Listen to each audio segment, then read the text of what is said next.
So ngayon tapos na natin ipaliwanag yung kaibahan ng cross and isolated. So ang ginagamit ko talaga is cross kasi nama-manage ko naman na maayos and natatapalan naman na maayos yung mga posisyon na ino-open ko. So dito sa cross margin may makikita kang available. Available ibig sabihin ito yung mga available pa na pwede pang ipantaya sa trade mo. So dito naman may makikita tayong limit. Limit ibig sabihin limit order. Ibig sabihin, kung gusto mo mag-posisyon na hindi pa na dadaanan ng market, isi-set mo siya. Kunyari, dito sa 110,778, hindi pa siya nadadaanan ng market. Gusto mo mag-set ng short position dyan. Pwede mo yan i-limit. So, 110,778, itatype mo lang dyan. 778. Yan. So, dito, pindutin mo tong short TPSL. So, i-limit mo yan. Makikita mo dito yung stop loss mo, 112,271. Then dito, 108,488 is take profit mo. Take profit, ibig sabihin ng green, ito sa red. So, pwede din naman mapalitan yung kulay niyan. If ever na gusto nyo palitan. 108,448.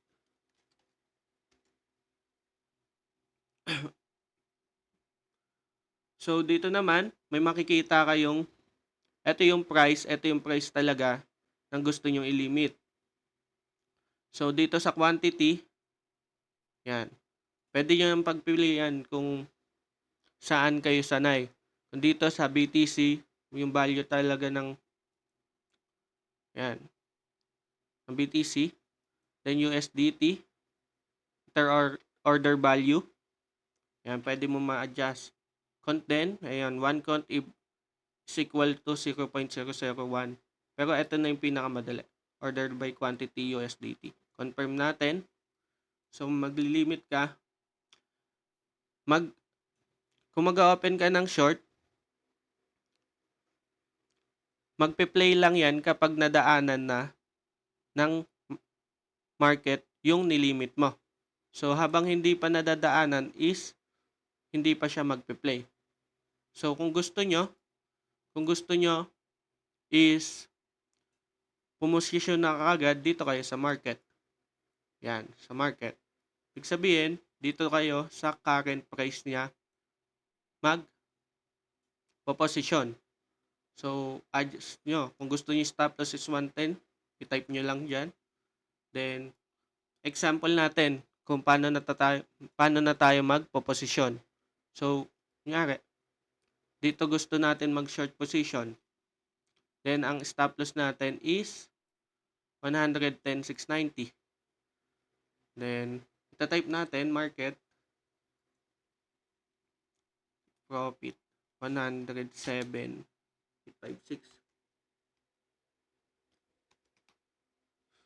Then, yung stop loss is 110,690. So, makikita mo yung slider dyan. Yan. Max openable quantity, may 5%. Pwede din yan. 100%. Yan. Ibig sabihin, ito yung percentage ng available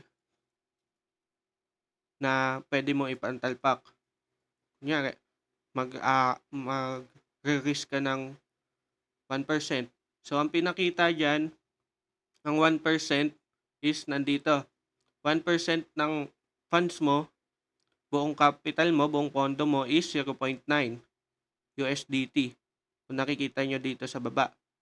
So, ang pwedeng mangyari niyan, dahil nga na humiram kayo ng multiplier sa exchange, is naging 349 USDT yung naging margin nyo.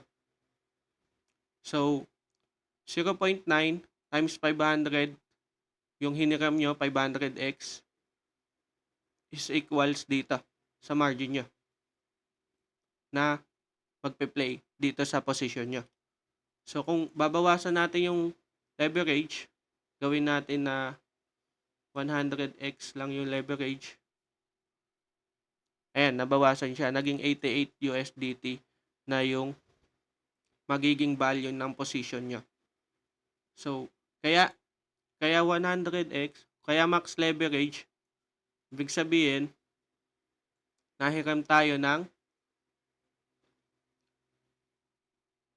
multiplier ng capital kay exchange.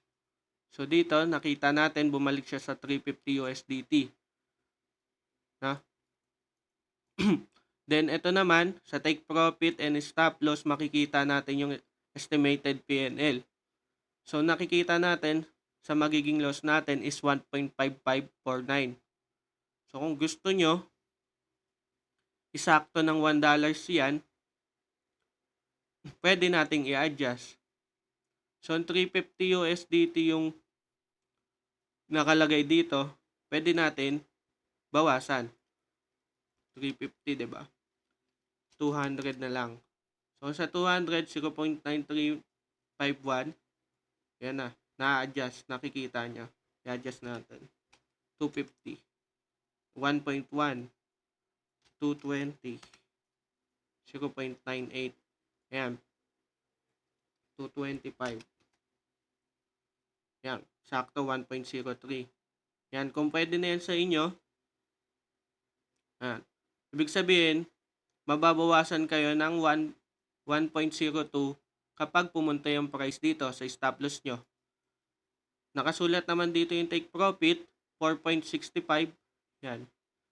Ibig sabihin, kapag pumunta dito yung price sa take profit na sinet nyo na price na market, ibig sabihin, ito yung mag-receive nyo, 4.6560. Okay? So, na-adjust yan. Kahit gaano kakapal o kanipis yung SL. So, dito naman, if ever na ito lang yung SL natin, 110, check natin, 408. Diba, kapag in-adjust nyo yung SL, ma-adjust din yung stop loss. 0.4 na lang. So, para maging $1 yan, mag-a-add tayo. Kung 225 yung quantity na ipapantalbak natin, mag-add tayo ng yan, 500. 500, diba? Dinagdagan lang natin, then bumalik sa $1 yung SL niya. Okay? So dito, makikita natin na long liquidation price and short liquidation price. So 131,000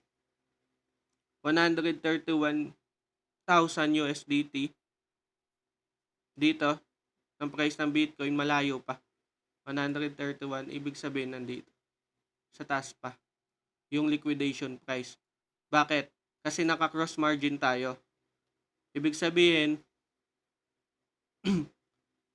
may nakasuportang mga margin sa funds natin, sa position natin. Yan, yung 98 USDT, sinusuportahan niyan etong position natin dito. So, nag-short position tayo, open tayo na short. Yan, market, confirm. Yan, lalabas na siya. So, dito makikita nyo, yan, position 495 kasi nga naka 500x tayo with margin natin ng margin ratio 0.70, 131 yung liquidation price natin, napakalayo kasi naka-position size tayo. Nakaset yung allowable loss natin which is 1% lang ng pondo nyo, buong capital nyo.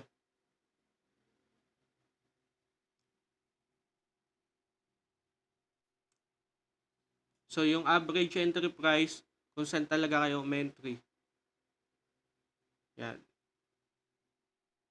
So, sana naintindihan nyo. Yun lang naman. Basta may stop loss kayo is hindi kayo maliliquidate. Then, dapat nakamanage yung risk nyo. So, Di kayo maliliquidate kapag nakaset yung stop loss nyo, yung allowable loss nyo.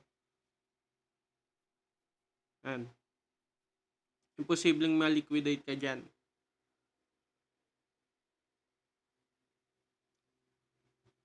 Then, ayun lang naman. Thank you guys.